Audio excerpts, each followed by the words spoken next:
Léalo conmigo, por favor. Yo leo uno, ustedes en el siguiente, así antifonalmente. Vino entonces uno de los 7 ángeles que tenían las 7 copas y habló conmigo diciendo: ven acá y te mostraré la sentencia contra la gran ramera, la que está sentada sobre muchas aguas.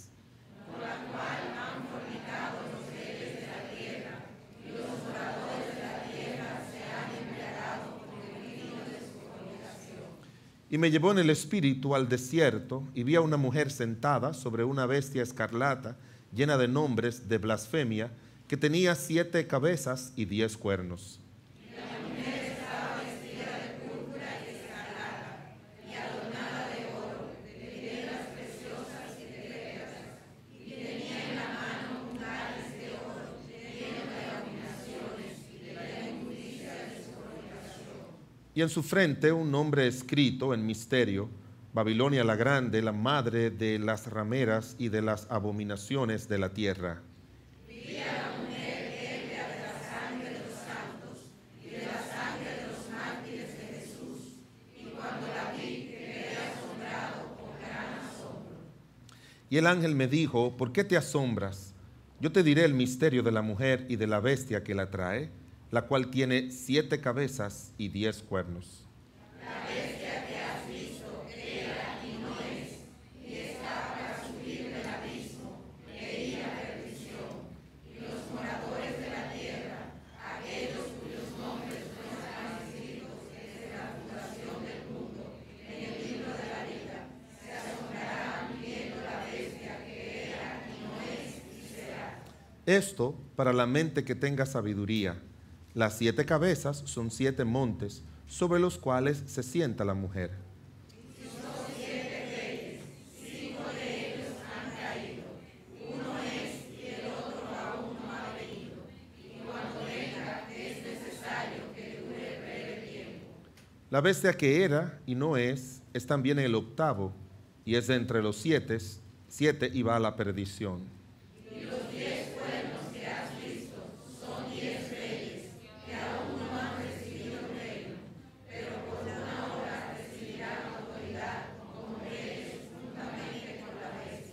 Estos tienen un mismo propósito y entregarán su poder y su autoridad a la bestia.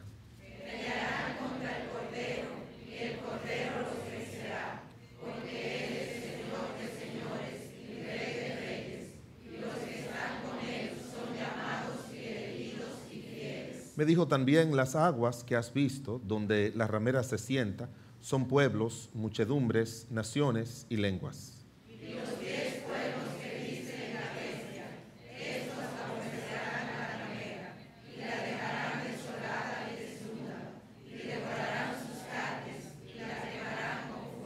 Porque Dios ha puesto en sus corazones el ejecutar lo que Él quiso, ponerse de acuerdo y dar su reino a la bestia, hasta que se cumplan las palabras de Dios. Y la mujer que has visto es la gran ciudad que reina sobre los reyes de la tierra. Oremos. Señor bueno y misericordioso, te damos muchas gracias en el nombre de Jesús por este momento, por esta oportunidad, por este día de estar aquí en tu casa y de adorarte, mi buen Dios, de exaltarte como solo tú mereces, Señor, de reconocer tu poder y tu grandeza sobre nuestras vidas, Señor, y tu señorío sobre toda tu creación. Padre, nuestros corazones ahora anhelan y desean, Señor, que por la gracia de nuestro Señor Jesucristo, tú estés ministrándonos, Señor, tú estés enseñándonos, tú estés mostrando, oh Dios, con tu poder y tu gracia, tu gloriosa y bendita verdad. Tráela de una manera clara y a la mente y al corazón de cada uno de nosotros. Danos entendimiento por tu Espíritu Santo, Señor. Guíanos tú, Señor, a entenderla. Y tu siervo, que es un instrumento tuyo, incapaz, Señor, se declara de poner, ordenar y decir todas estas cosas con el sentido bíblico y con el propósito de que cada uno entienda y comprenda las declaraciones que se encuentran en estos capítulos de la Biblia. Señor, pero confiamos en ti, confiamos en tu obra de gracia y en tu misericordia. Te pedimos, Señor, por aquellas almas que están sin Cristo, que tú los traigas a tus pies, Señor, que vengan a la salvación.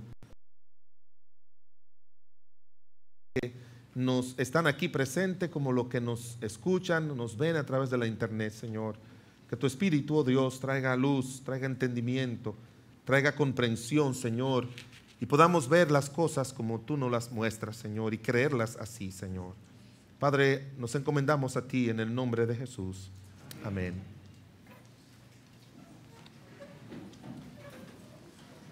Terminando ya, yendo avanzado el libro de Apocalipsis, porque lo hemos hecho de la manera cronológica en que se encuentra en el libro, pues más adelante estaremos hablando acerca de un evento muy importante que la Biblia llama la segunda venida de Cristo. El arrebatamiento es una cosa, cuando Cristo venga a buscar a los creyentes y llevarlo al cielo, pero la segunda venida es cuando Cristo venga con los cristianos a establecer su reinado de 1000 años. Eso lo estaremos mirando en el capítulo 19, el capítulo 20 del libro de Apocalipsis, y los capítulos 21 y 22 estaremos hablando acerca de esa ciudad preciosa, eternal, esos cielos nuevos y tierra nueva que Dios está preparando. Pero aquí encontramos al Señor haciendo su último gran juicio. Los juicios que se menciona que vendrán a los hombres por sus pecados son los que aparecen en las 7 sellos de Apocalipsis 6, los que aparecen en las 7 trompetas de Apocalipsis 8 y los que aparecen en las 7 copas de Apocalipsis 16. Así que ya diríamos, todo está arreglado, todo está juzgado y los hombres van a morir por sus pecados. Dios los va a castigar porque Él es juez, Él es justo y Él lo ha hecho ahora porque Él no quiere que ninguno perezcan, sino que todos vengan al arrepentimiento. Pero hermanos, capítulo 17 y 18 nos trae una noticia dolorosa y triste. Y es el último juicio grande que Dios va a hacer sobre esta tierra. Es sobre una ciudad institución, así le hemos llamado. Y esa ciudad institución es para que todos sepamos que cuando la Biblia dice en el libro de Gálatas capítulo 3 versículo 7, no os engañéis, Dios no puede ser burlado, todo lo que el hombre sembrare, eso segará. Y los juicios de Dios vienen, hermanos, aunque tarden una semana, un mes, un siglo o 20 siglos, pero cuando Dios dice que va a traer juicios sobre algo, eso viene y la gente lo va a ver en vida. Y aquí encontramos una institución, como nos dice la palabra de Dios, que el Señor le llama la gran ramera. Así es como Dios la define. Y veremos por qué viene esa definición y por qué la mayoría de los intérpretes llegan todos unánimes a una sola conclusión, aunque para luego identificar esa institución o esa ciudad institución, no todos pues están muy de acuerdo. Pero lo que encontramos, hermanos, aquí en el libro de Apocalipsis, el capítulo número 17, es que esta institución, el Señor le llama un nombre en el sentido espiritual, como Él suele hacerlo, y es una ramera. Todo el mundo sabe lo que es una ramera. Alguien que vende su moral, vende sus principios, vende su cuerpo por su propio beneficio material. No piensa en Dios, no piensa en el daño que se está haciendo, ni el daño que le está haciendo a otros. Solo piensa en lo que puede obtener. Y luego, hablando de esa ciudad institución que el Señor le llama espiritualmente una ramera, luego Él da un nombre, y ese nombre es Babilonia. Al nombre que el Señor se le atribuye a esta ciudad es Babilonia. Por eso dicen, mire conmigo el versículo 5, Babilonia la grande, la madre de las rameras y de las abominaciones de la tierra. Lo que encontramos, hermanos, que esta institución a quien Dios le llama ramera y luego le dice el nombre de Babilonia es una, y le menciona también como una mujer, obviamente dedicado a eso, es una ciudad. Mire lo que dice en el capítulo 17, versículo 18, de ahí mismo del libro de Apocalipsis. Dice, y la mujer que has visto, refiriéndose a la ramera, es la gran ciudad que reina sobre los reyes de la tierra.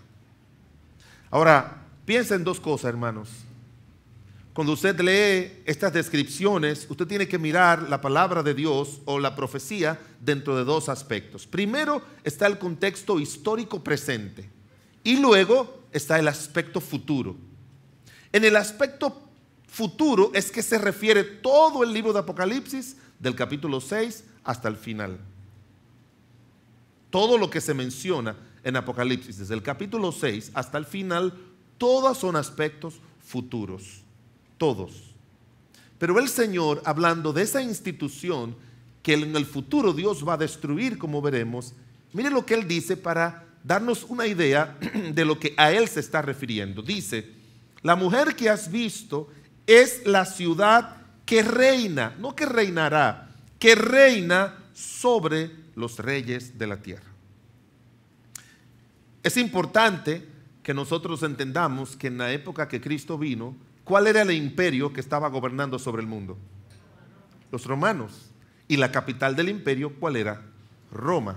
Entonces, cuando el Señor se refiere a esta mujer, que dice la Biblia, es una ciudad, porque Él mismo lo dice, que reina sobre los reyes de la tierra. La mujer es en el aspecto futuro. Lo que esa mujer representa en el momento en que Cristo, el libro de Juan de Apocalipsis fue escrito, dice la Biblia, es una ciudad que en ese momento reina sobre todos los reyes de la tierra.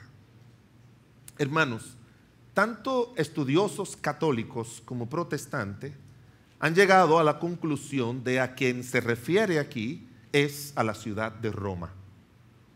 Si usted tiene en su casa, le queda todavía lo que es la Biblia latinoamericana. Estaba buscando dentro de mis libros, pero no la tengo ahí. La Biblia latinoamericana, al hacer el comentario sobre a cuál ciudad se refiere, ellos dijeron que eso se refiere a Roma, porque es obvio que era la ciudad que reinaba. Es obvio. Y por eso dice la palabra de Dios que se refiere a ella. Esto es Roma.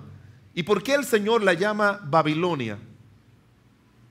Primero, no se estaba refiriendo a la Babilonia actual, a la Babilonia histórica, porque la Babilonia histórica, cuando vinieron los persas y la destruyeron, desapareció y nunca más se ha construido ninguna aldea en los lugares donde queda Babilonia. Los restos, se supone, se ha ubicado que lo que fue la ciudad de Babilonia fue construida donde en una parte del territorio de lo que hoy es Irak. Ahí es donde se dice que fue donde estuvo, pero el juicio de Dios dijo que esa ciudad nunca iba a ser construida de nuevo. Porque el Señor, el nombre viene de la palabra Babel, que significa confusión.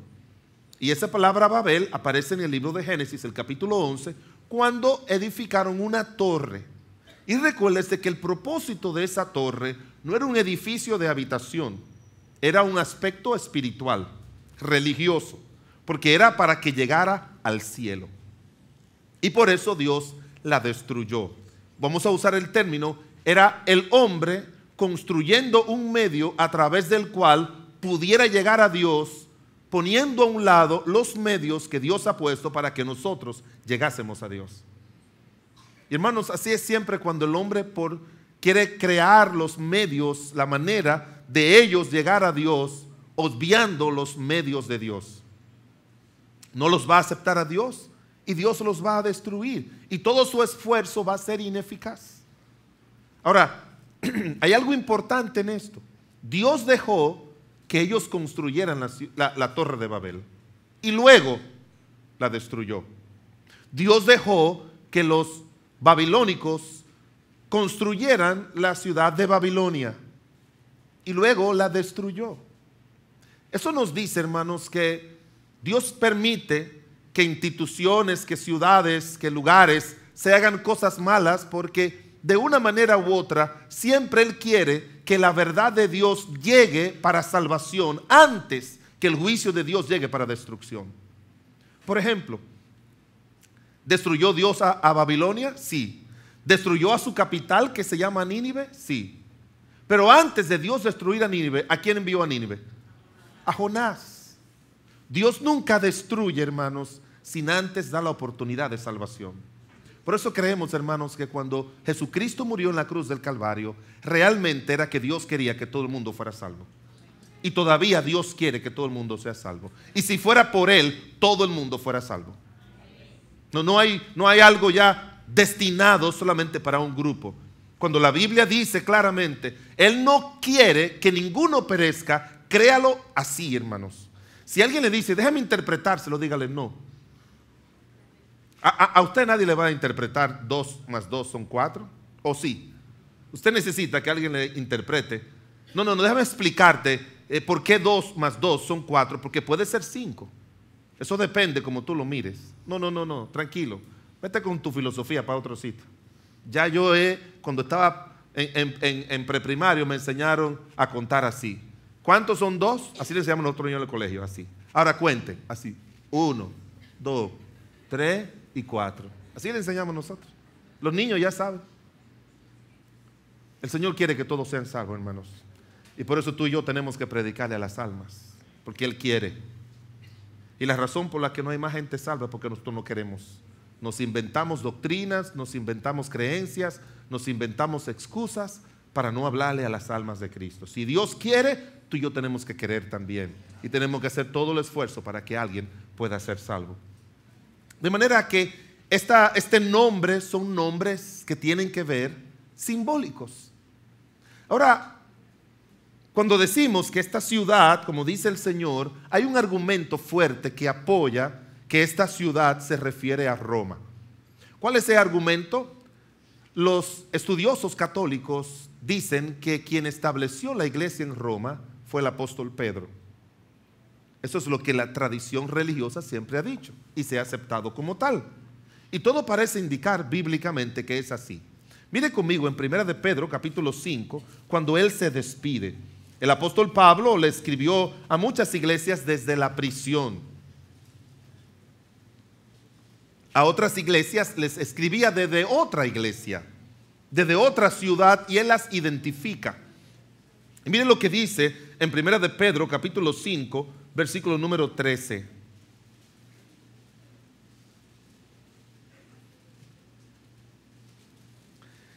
Dice, la iglesia que está en ¿qué? Babilonia, elegida juntamente con nosotros, y Marco, mi hijo, os saludan. Cuando Pedro escribió, hermanos, ya Babilonia no existía. Pedro nunca estuvo. Usted nunca ve en el libro de Hechos que se comenzó una iglesia en Babilonia. Ese nombre, esa ciudad, bueno, no era una ciudad.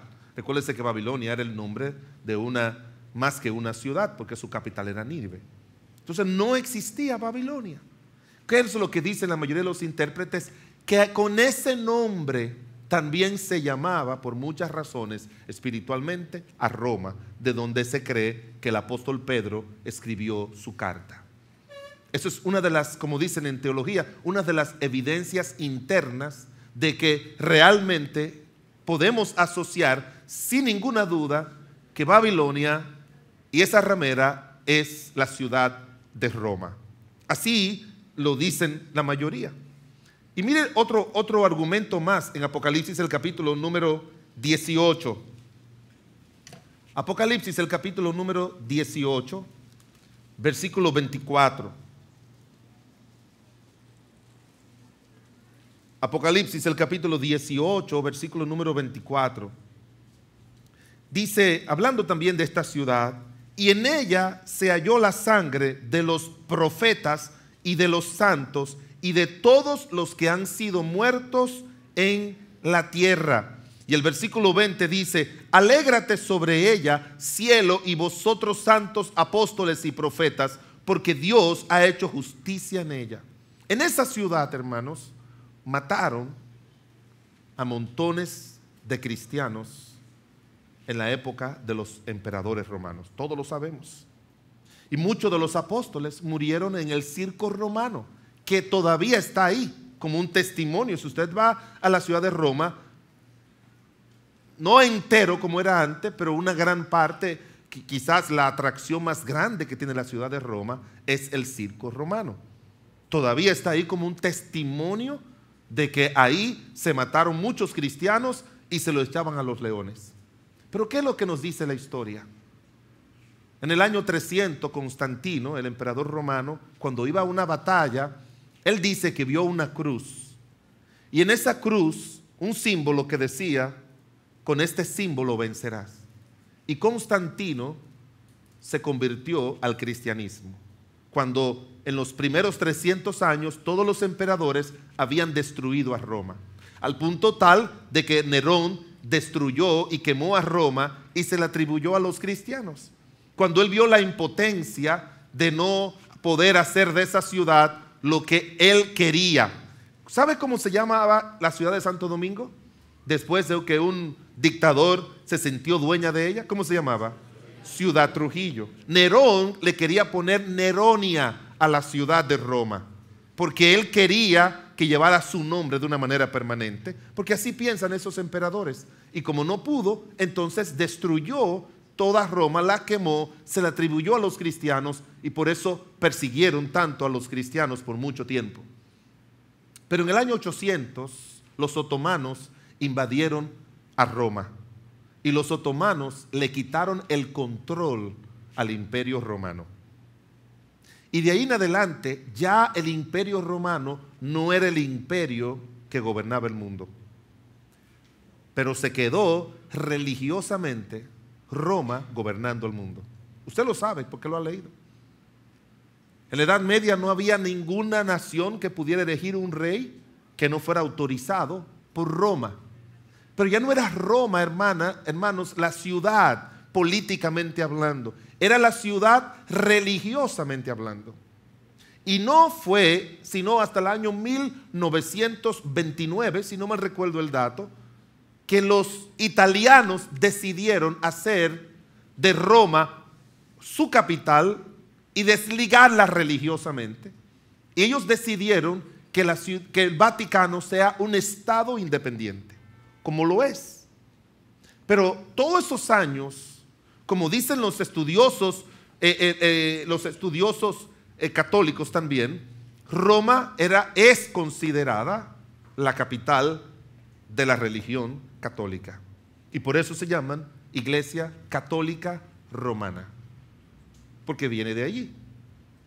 Pero hermanos, después que los católicos mataron a muchos cristianos, los romanos, luego en el año 1517, cuando comenzó la Reforma Protestante, comenzó también a través de la Compañía de Jesús, comenzó lo que se llamó la Inquisición. ¿Qué fue la Inquisición? Fue un movimiento levantado por San Ignacio de Loyola para destruir a todos aquellos que creían contrario a las enseñanzas de la Iglesia Católica. Y mataron a muchos de ellos. Y todo eso está documentado. En el libro Historia de la Inquisición, el autor, que era secretario de la Inquisición en Madrid, dice que del 1790 al 1792 y que tenía acceso a todos los tribunales, calculó que en España solamente el número de condenados por la Inquisición excedía 3 millones. Recuérdense, en aquella época, con unos 300,000 que fueron quemados en la hoguera. Cuando dice la palabra de Dios, en ella se halló la sangre de los profetas y de los santos, no se lo podemos atribuir al que era el que dirigía la ciudad de Roma políticamente, sino el que dirigía la ciudad de Roma religiosamente. Yo estuve en Lima, he estado varias veces, y una vez me dijeron los hermanos: pastor, quisiéramos llevarle al Museo de la Inquisición.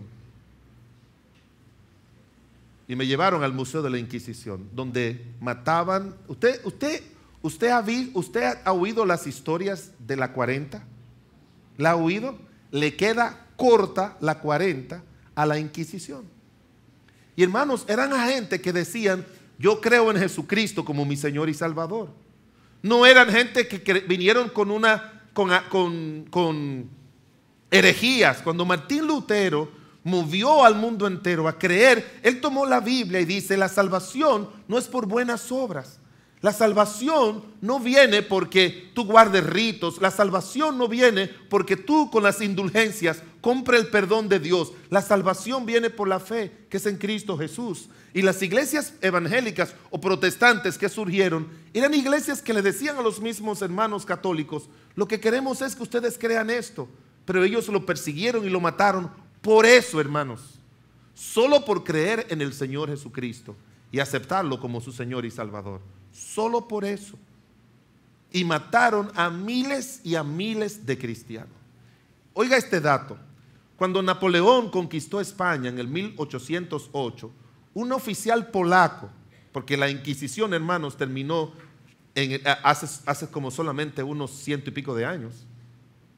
Yo estaba haciendo un trabajo para unos estudios que estoy haciendo sobre la Biblia en español, y dicen que cuando el autor, el traductor de nuestras Biblias, de Casiodoro de Reina, antes de que Cipriano Valera la arreglara, cuando él lo hizo, que lo hizo en el 1569, él lo hizo de una manera tan clandestina porque tenía miedo a la Inquisición, y solamente se hicieron 2.600 ejemplares, se imprimieron, y él ni siquiera puso su nombre para que no lo identificaran. Y de estos 2.600 ejemplares, tomaron 300, recuérdense que eso fue en el 1569 y nosotros fuimos descubiertos en el 1492. Ya la ciudad de Santo Domingo, la primera del Nuevo Mundo, ya estaba establecida. De esos, clandestinamente, tomaron 300 copias de esa Biblia traducida al español y la mandaron clandestinamente a América y llegaron a Santo Domingo. Y aquí en Santo Domingo, las 300 las quemaron en el Parque Colón.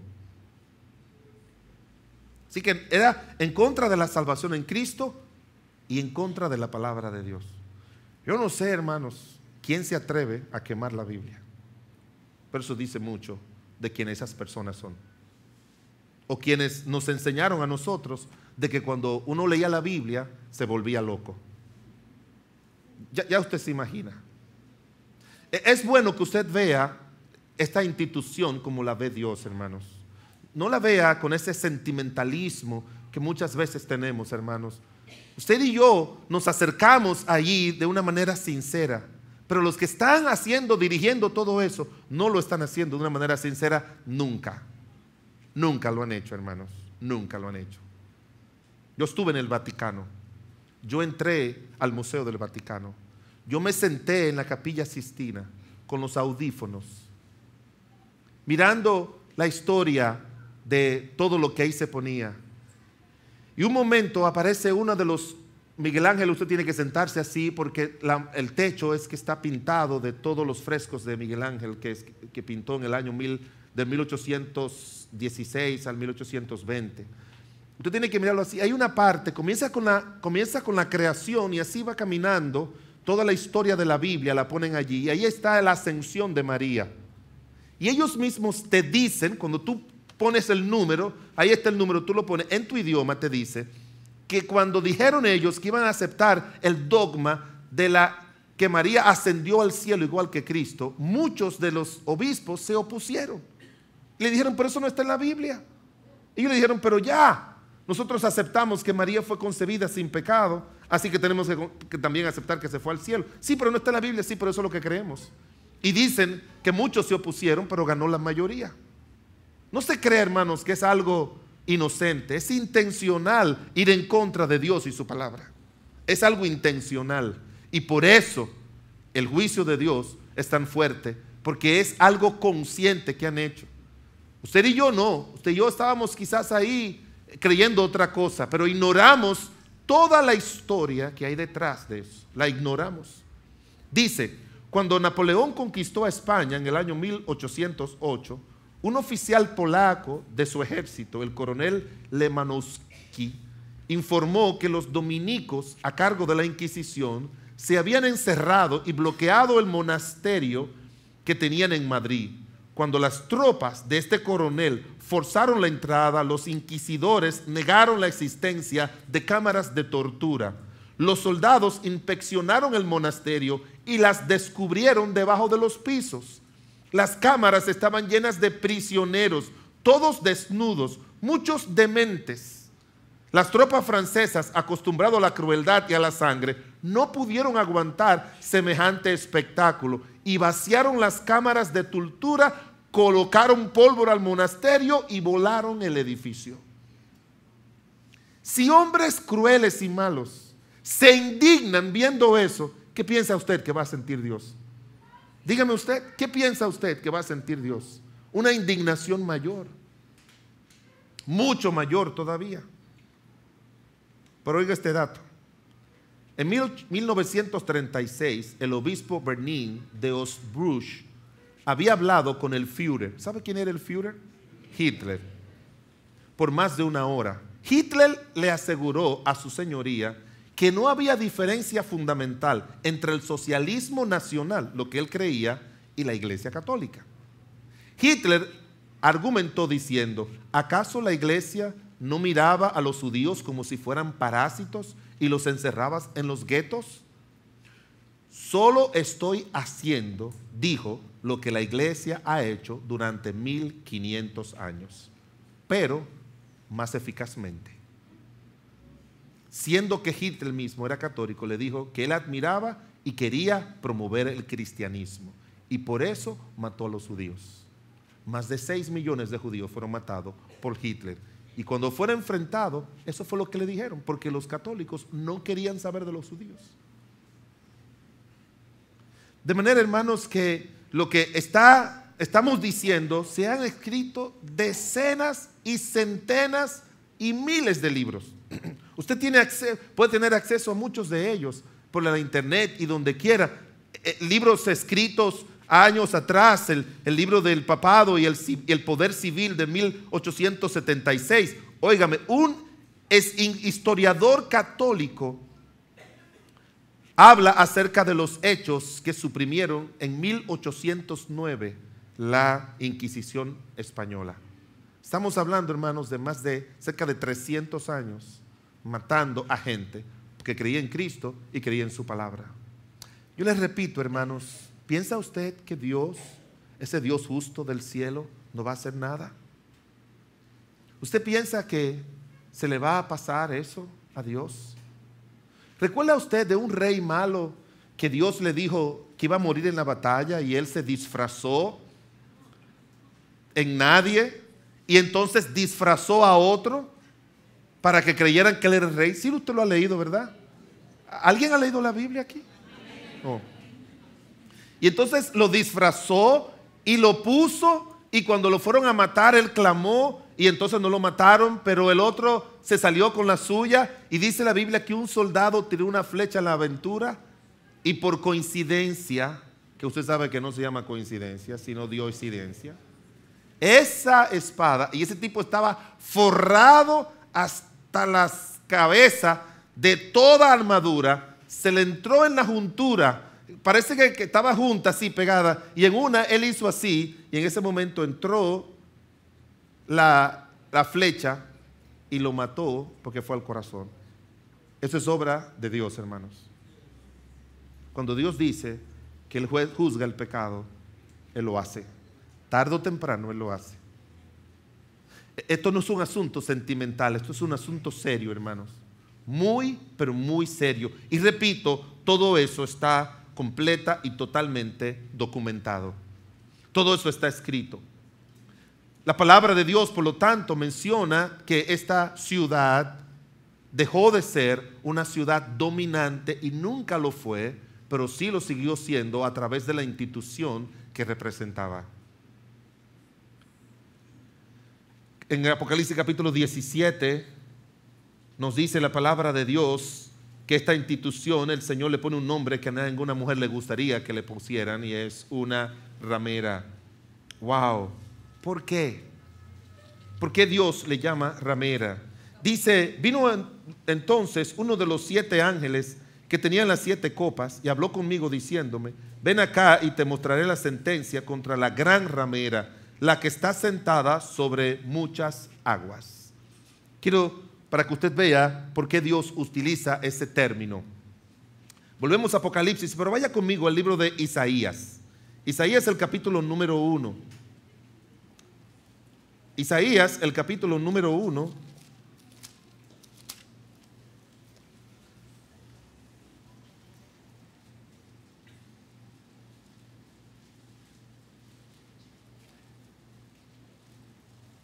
Está hablando aquí acerca de la nación de Israel ahora. No se está refiriendo a Roma, ni mucho menos. De hecho, no existía en esa época de Isaías. Roma no existía como una ciudad controladora. Los asirios eran los que estaban, el imperio de la época, y después de los asirios vinieron los medos persas, después de los medos persas vinieron los griegos, y después de los griegos vinieron los romanos.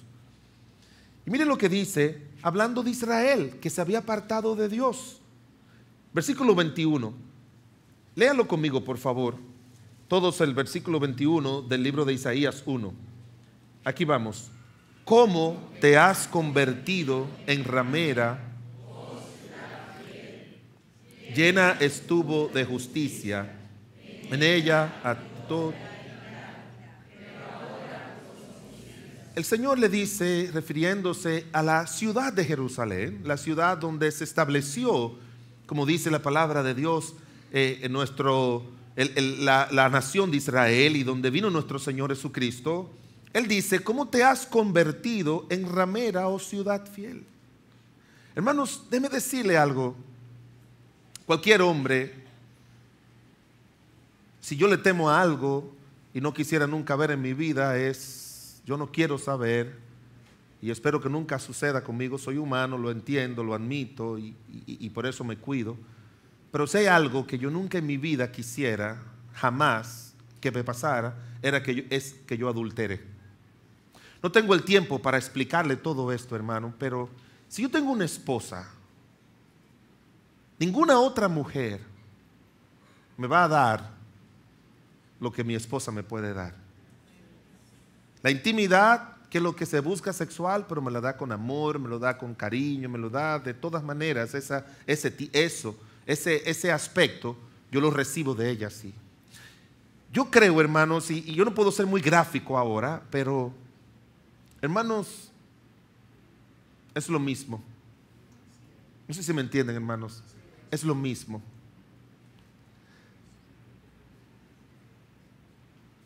No sé cómo explicarlo, hermanos, pero es lo mismo. Quizás un hombre diferente en sus partes, así, y el otro es así, pero una mujer, hermanos, es lo mismo. Es lo mismo. Es el peor engaño en que un hombre o una mujer puede caer. Es lo mismo. Es algo que dicen los estudiosos, dura 4 minutos, de 4 a 11 minutos. No más.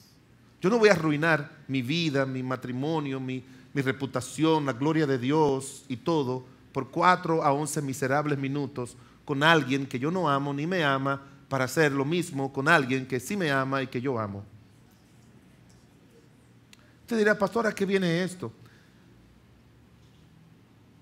Es exactamente lo mismo, hermano. Dejar de adorar al Dios vivo, de serle fiel al Dios vivo, para adorar una imagen de madera, ¿sí o no? Una estatua. Por eso es que cuando se refiere a una ciudad que ramera y que antes fue fiel, tú ahora, antes me seguía a mí, el Dios verdadero, pero ahora tú lo que estás siguiendo es al leño, a la madera, a las imágenes humanas hechas por hombres que, como dice el libro de Isaías, que después que los hombres van al taller y hacen de la madera todo lo que tienen que hacer para su bien, luego con lo que les sobra, ¿usted lo ha leído en la Biblia? Con lo que les sobran, hacen un Dios y lo adoran y le piden. Con lo que les sobra, así dice Isaías. ¿Sabe usted quiénes eran las modelos de muchos de esos pintores? Eran rameras. Esos pintores de la antigüedad buscaban ramera y la metían ahí adentro de sus lugares de pintura. Y no solamente la ponían de modelo, la desnudaban y ellos hacían lo que quisieran con ellas. Y después esas caritas de mujeres tranquilitas nos las vendían a nosotros como santas. Y la gente le prende vela y la adora. Rameras, prostitutas. Así dice la historia del arte. Hermano, dejar a Dios por adorar cuadros, imágenes, santos y santas y cosas que no tienen valor ni sentido. Es comparable. Por eso es que el Señor le atribuye y utiliza esa frase. Mire rapidito conmigo, hermanos, no vamos a acabar todo esto hoy, lo cumpliremos la semana que viene. Pero mire Jeremías, el capítulo número 3.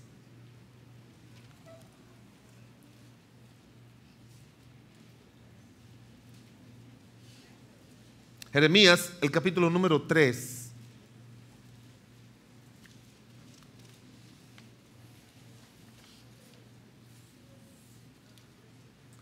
Jeremías, el capítulo 3, versículo 1.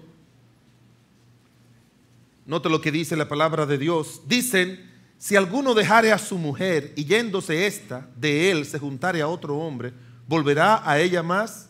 ¿No será del todo será tal tierra del todo amancillada? Tú pues has fornicado con muchos amigos, mas vuélvete a mí, dice Jehová. Y no se está refiriendo a fornicación, a esa ciudad en el sentido sexual, se está refiriendo al sentido espiritual. Por eso hace la comparación con la mujer cuando hace lo incorrecto, o el hombre. El libro de Ezequiel, capítulo 23, solo es para, hermanos, documentarle claramente lo que la palabra de Dios está diciendo allí en el libro de Apocalipsis. Ezequiel capítulo 23, versículo 37. Más claro, usted no puede encontrarlo como esto aquí lo dice.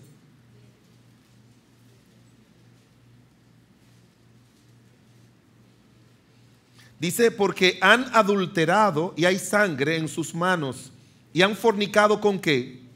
Con sus ídolos, y aún a sus hijos que habían dado a luz para mí, hicieron pasar por el fuego quemándolos. Usted sabe que había un gran dios que se llamaba Dagón, que tenía la mano abierta así, pero ya tú sabes, no es de mi tamaño, grandísimo. Y parte de los que eran los sacrificios a Dagón era que tú tomaras a tu hijito y ese hombre que ahí adentro era de bronce, con fuego, tú lo echaras y lo sacrificaras para que Dagón te pudiera ayudar a tus propios hijos. Cuando Dios en ninguna manera reclama eso de ninguno de nosotros. Él dice, te fuiste con estos, con tus ídolos y a tus hijos. Porque hermanos, cuando uno, óigame bien, yo le digo algo, hermanos, y déjeme aplicar esta verdad a nuestra realidad. Hermanos, cuando tú te vas tras lo que no viene de Dios, tú no valoras lo que Dios te da. ¿Sabe usted la cantidad de niños y niñas abandonadas porque papá o mamá se fueron tras el adulterio? Aquí lo sacrificaban, pero nosotros, hermanos, cuando un papá y una mamá abandona a sus hijos, deja a sus hijos, lo está entregando al diablo, a las drogas, lo está entregando a cualquier cosa mala. Estamos sacrificando a nuestros hijos por el pecado. Hermanos, yo le digo algo, no deje por nada del mundo a Dios por ningún pecado, no vale la pena. Es demasiado lo que se sacrifica. Es demasiado lo que se sacrifica. Y usted sacrifica lo que tiene valor permanente por cosas que no tienen valor. Usted órele a Dios cada día, como Él dice en Padre Nuestro, líbranos del mal. No nos deje caer en tentación, mas líbranos del mal. No mire la vida de una manera sentimental, emocional. Mírela de una manera espiritual, porque lo espiritual es lo que nos da claridad a nosotros en la vida. Es lo espiritual lo que nos da claridad. Lo que no es espiritual no viene con esa claridad. No viene con esa, no podemos verla, tenemos que verla así. Sacrificaron, dice la palabra de Dios, a sus hijos que habían dado a luz para mí. Sus hijos, hermanos, nuestros hijos, es una responsabilidad de Dios que Dios nos da para que nosotros lo criemos para Él. Y ese es un deber que nosotros tenemos de sacrificarnos nosotros y no sacrificarlos a ellos, hermanos. Hay demasiada gente. Hoy en la clase de escuela dominical hablábamos sobre eso. Hay padres, hermanos, cristianos de esta iglesia que están sacrificando a sus hijos y el bienestar de sus hijos por tonterías y por principios muy humanistas. No, yo no debí dejarlo ir ahí, pero es que yo se lo voy a repetir, hermano, hasta la saciedad. que eso es un invento del diablo. Yo soy un padre, una madre democrática. Democrática. Yo era, hasta que mis hijos cumplieron 18 años, yo no era apellido Agüero, sino Trujillo. Dios no quiere que tú tengas hijos. Ah, pastor, usted era un dictador en su casa, sí, pero un dictador de que aquí se hacen las cosas como Dios diga, no como yo diga, ni como tú digas tampoco. Y Dios me ha dado una responsabilidad a mí contigo que yo no la voy a delegar en ti. ¿Qué tú piensas, mi hijo, sobre esto? ¿Qué tú piensas? Estaba haciendo un trabajo ahí en Océano, donde trabaja el hermano Leonardo. Y mientras había un break, ahí comencé a mirar libros y tomé un libro de un señor sueco. Nada de cristiano. Nada de cristiano tiene ese señor. Psicólogo, sueco. Esa gente tienden a ser muy liberales. Pero ¿sabe qué, hermanos? Ese señor atacando a la forma de crianza liviana de los padres hoy en día. Un impío. Diciendo la manera liviana en que los padres están criando a los hijos hoy en día. No, hermanos, nuestros hijos le pertenecen a Dios y tú tienes que cuidarlo. Y tú tienes que, esto no es asunto de que mi hijo me dijo, que mi hijo le gustó. ¿Qué gusto? Déjate de gusto. La vida no es gusto. La vida es obligación, responsabilidad. Hay que enseñarle desde pequeño eso. No, que yo estaba chequeándome la vista. Y la mamá le dice a una niña, coge los lentes. Ay, no, es que yo quiero este y este. Mija, pero tú no necesitas uno solo. No, yo quiero los dos. ¿Y cuánto cuesta? 6,000 uno y 8,000 otro. No, mami, cómprame los dos, cómprame los dos, cómpramelo los dos. No, mija, no, tú solamente vas a necesitar uno. No, los dos, no, está bien, los dos. Ay, yo estaba ahí.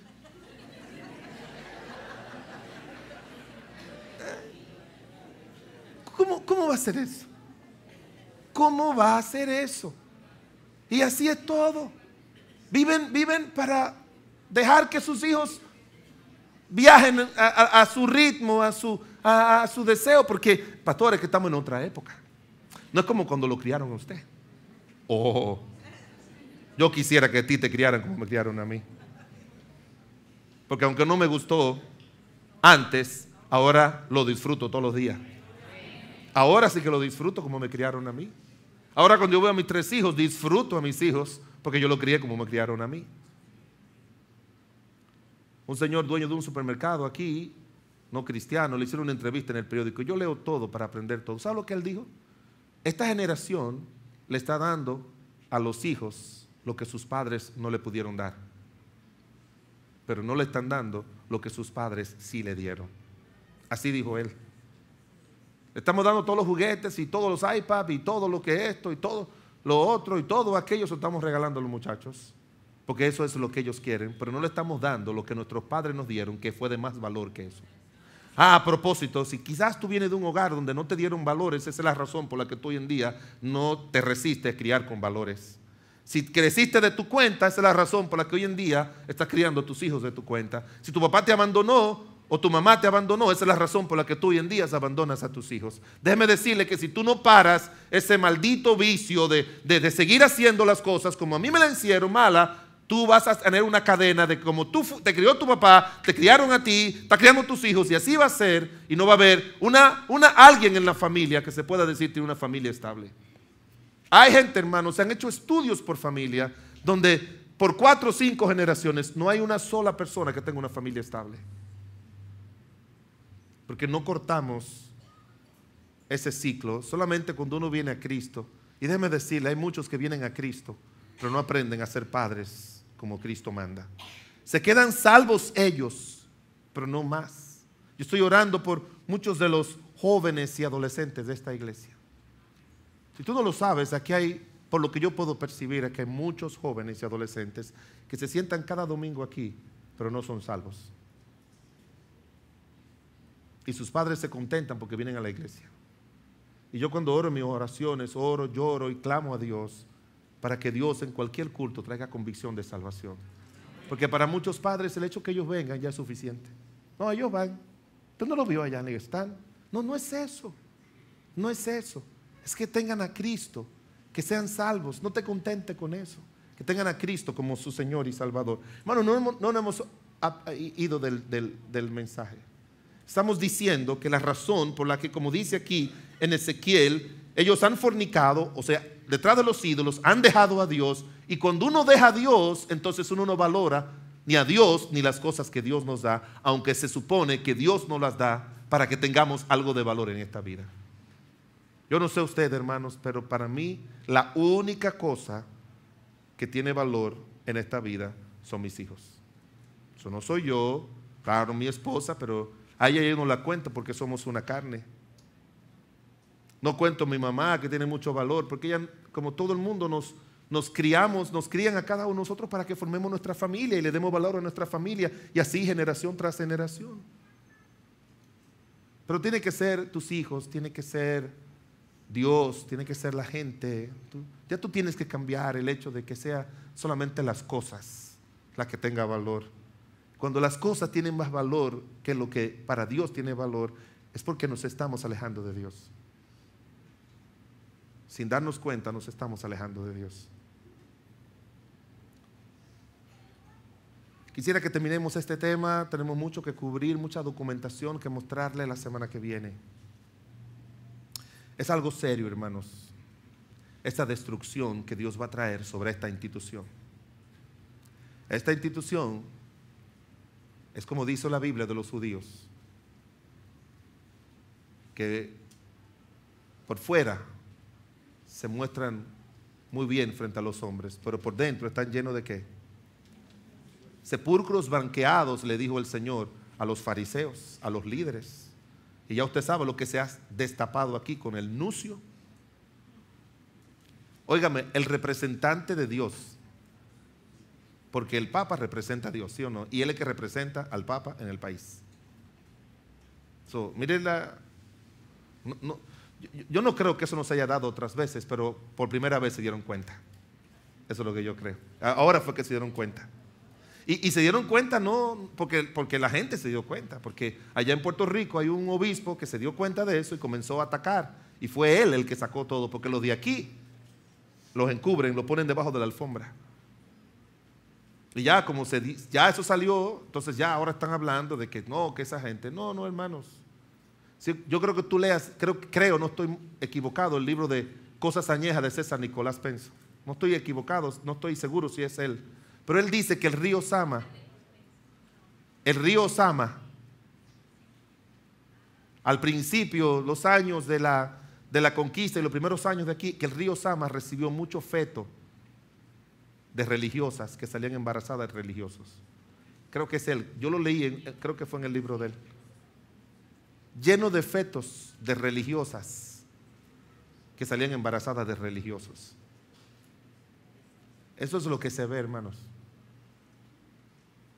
Ahora, ten cuidado, porque aunque en la vida cristiana tú no debes hacer esto, aquello ni lo otro, pero la vida cristiana no es la que se manifiesta por fuera, es la de adentro. Que tú vivas una vida santa. Y si por dentro tú estás santo, entonces por fuera también tú vas a vivir en santidad. No somos de esos que le decimos a la gente, no puedo usar esto, no puedo usar aquello, no puedo hacer aquello, no puedo hacer lo otro, porque eso es contribuir solamente a poner nuestra atención en lo de afuera. Una vez que tú aprendes lo que es santidad, lo que es justicia, que tu cuerpo es templo del Espíritu Santo, que tu cuerpo mora el Señor, que tu cuerpo es algo que Dios ha redimido y que Dios quiere darle la salud y quiere mantenerlo alimentado y bendecido, entonces tú no lo vas a presentar para nada que deshonre a Dios. Nada. Tú no vas a presentarlo para nada que deshonre a Dios. Cuando yo veo que hay gente que tiene su cuerpo que no es muy santo en su manera de vestir, en su manera de hablar, en su manera de actuar, es porque están espiritualmente por dentro lejos del Señor. Se están alejando de Dios. Se están alejando de Dios. La santidad de por fuera, hermanos, evidencia la santidad de adentro. Y repito, nuestro cuerpo es templo del Espíritu Santo. No te vas a parar en una esquina a beber cerveza de donde Dios te salvó. Estaba leyendo un libro de un gran teólogo que el hecho de que los mundanos hagan algo no es por eso que los cristianos no deben dejar de hacerlo. No, no, me dijo alguien, lo que pasa es que nosotros podemos beber, la Biblia dice, no os embriaguéis, pero podemos beber sin embriagarnos. Déjeme decirle, hermanos, cuando usted y yo nos convertimos a Cristo, sin que el pastor ni la iglesia sepa que tú y yo bebíamos, el Espíritu Santo nos quitó eso antes que nosotros nos lo dijeran. ¿Sí o no? ¿Cuántos de ustedes antes tomaban y sin que nadie se lo prohibieron dejaron de hacerlo? ¿Sabe quién se lo dijo que no? El Espíritu Santo. Y si un tal José Agüero le dice que eso no es así, dígale, pues usted se equivocó, tal José Agüero. Yo le creo más al Espíritu Santo que usted. Yo no tengo autoridad sobre usted por encima de la obra del Espíritu Santo, hermano. Yo no tengo esa autoridad. No, que eso no es nada cigarrillos. Spurgeon una vez le dijeron, fume los cigarrillos que fuma el señor Spurgeon. Él dijo, yo no puedo seguir haciéndolo porque estoy dando mal testimonio. Es que lo del mundo es lo del mundo, hermano. Y lo de Dios es lo de Dios.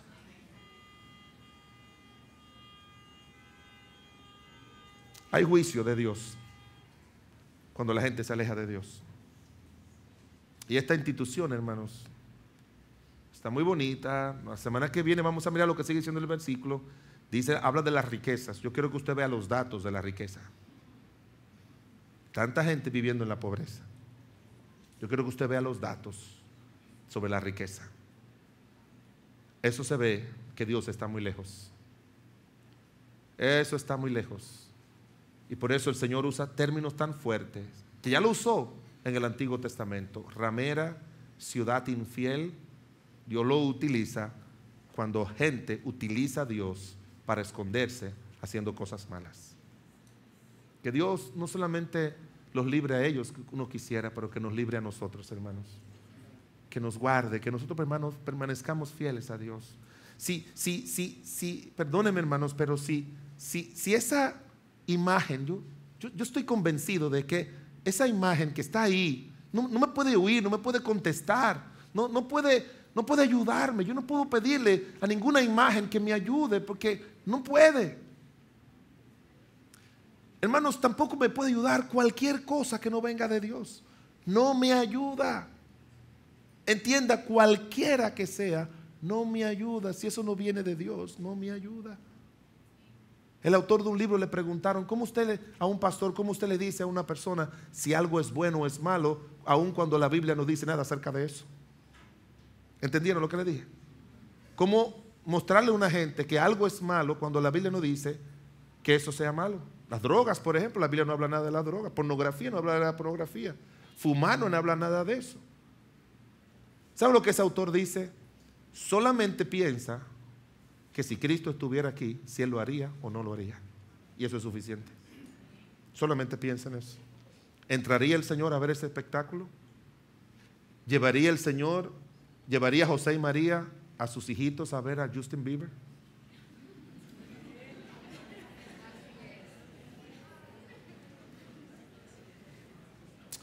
Jesús y María, José y María, niño Jesús, 12 años, vamos al templo, tú eres un adolescente. Mami, ya fuimos al templo, ahora vas a cantar aquí en Jerusalén Justin Bieber. Llévame. No, mijo, no. No, de ninguna manera. No, yo soy un joven ya. Me llamo Timoteo y mi mamá se llama Eunice y mi abuela Loida. Abuela, mamá, ¿me pueden usted llevar allá a Punta Cana a ver a Rihanna? Una muchacha bien inmoralita como está ella y que es un símbolo de impiedad. Todas esas muchachitas ahora le han enseñado que si no llama la atención con su cuerpo, con cosas malas, no sirve. No, mi amor, mamá, yo estoy en Nueva York y aquí no tengo nada que hacer y hay un concierto de Lady Baba. Hay un concierto de Lady Baba y yo quiero que tú me lleves. No, mi hijo, no, usted no tiene que pagar para ver a nadie haciendo baba. Usted no tiene que llevar eso. No se rían, hermanos, pero así es. Así es. Así es. María, vamos para la iglesia, le dice José. María, tú no vas a la iglesia con esa ropa. Ni a trabajo con esa ropa.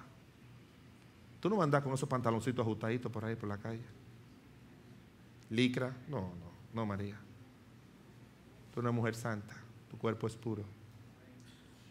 Entonces imagínese a María así. ¿Se la ha imaginado usted? ¿Se ha imaginado usted a María con 4 aretes aquí? 5. Y José con otro aquí a la izquierda.